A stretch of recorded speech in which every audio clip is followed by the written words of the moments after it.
How OCD is related to a pornography addiction or not, and what to do about it. I'm Dr. Trish Leigh. In this video, we're going to break it down into a few segments. Number one, we're going to talk about the relationship between obsessive compulsive disorder, or compulsions at least, and we're going to separate that a little bit and talk about the relationship of compulsions to pornography addiction as a compulsive behavior. Then we're going to talk about ERP therapy. Someone asked a question, so I want to make sure I answered it. It is evoked response prevention therapy, and it works for OCD very well. There's a lot of science, but we're going to see how that relates to the compulsions in pornography addiction. Then lastly, we're going to talk about what you can do that is effective for pornography addiction and how it relates back to ERP. Stay with me until the end because I'm going to give you your bonus brain tip that you can use immediately to control your brain and get moving in the right direction.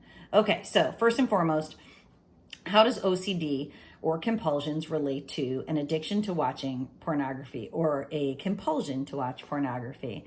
It is different. It's very different. And I'm going to just explain it in just the 1 minute blurb, but of course there's a lot more nuances and neural mechanisms to it. But the idea is that when someone is compelled or has a compulsion to watch porn, it is pleasurable and it gets the person out of pain. And we've talked about that in many videos. So you are being pulled towards a behavior that feels good to your brain.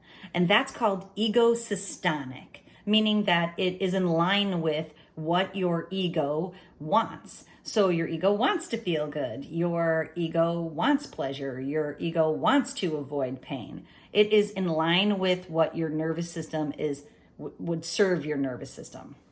Now, when someone suffers from OCD, what happens is they have obsessive thoughts that lead them to compulsive behavior, some compulsions.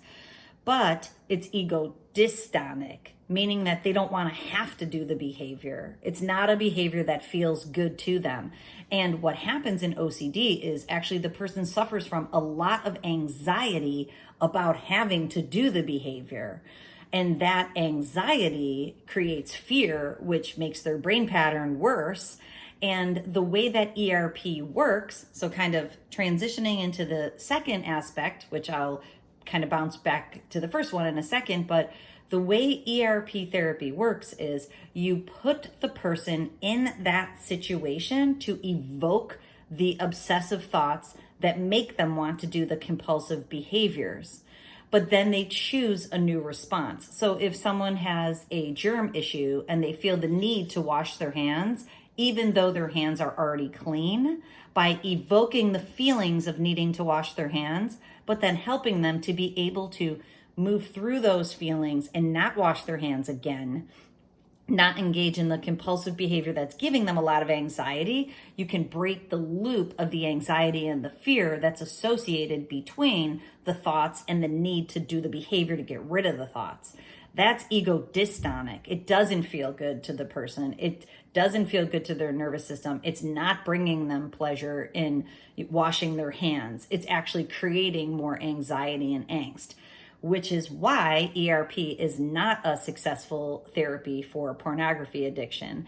And for most people. So let me add the caveat that 99% of people who struggle with porn, it's egodystonic to them. It feels good to them. They want to do it because it's making them feel good. But there is the rare percentage of people that actually have OCD, and then sexual addiction or pornography is just an outlet of an OCD diagnosis or behaviors. So if that's the case, if you're the 1%, ERP might work. But I would suggest for the other 99% that that's the hijacker telling you, let's just try it. Let's just watch some porn and see if maybe this time we can have another response. Maybe this time when we watch it, I'll be stronger and I won't masturbate. And then I won't think about it. And I've talked to a lot of men who tell me that, especially if they're gaining some amount of time in abstinence and in recovery, that the hijacker talks to them and says that, let's just give it a whirl. You're stronger now. You can handle it.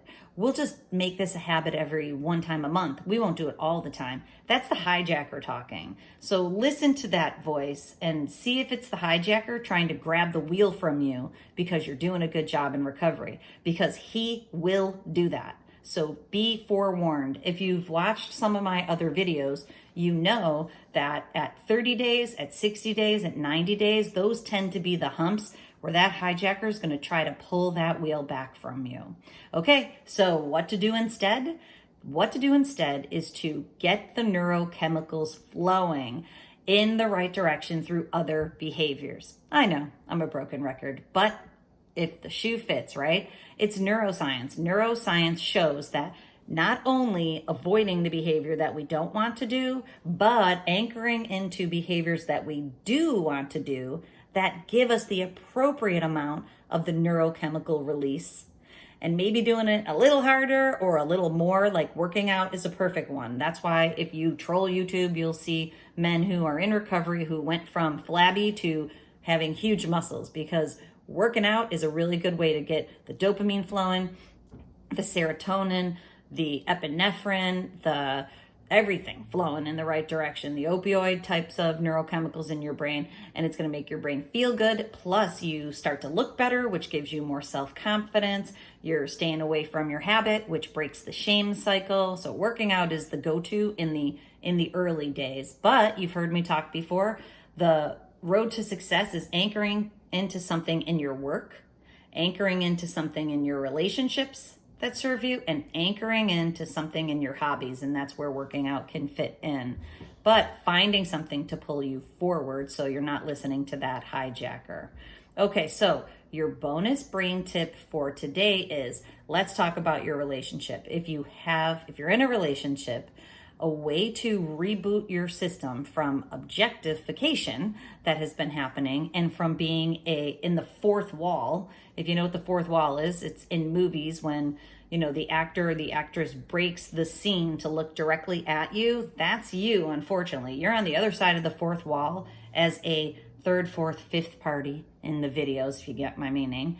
You don't want to be that. We don't want you to be an observer looking in an objectified way. So the best way to reboot that in your relationship is to spend some time in intimacy. There's multiple different ways to be intimate. So you can just have fun with your partner. You can hug or touch your partner. And then of course there's sexual intimacy too, where you spend time actually touching your partner and not just trying to get, but to give also.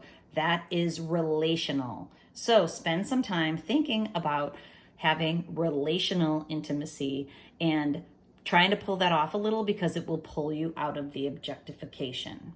Okay, so I hope this helps you out. If you're ready to take your brain to the next level and learn to control your brain so that you can get your life on board and moving in the right direction and break the chains of this hijacker, then check out my programs at drtrishleigh.com. I'd love to work with you to help you out. And in the meantime, control your brain or it'll control you.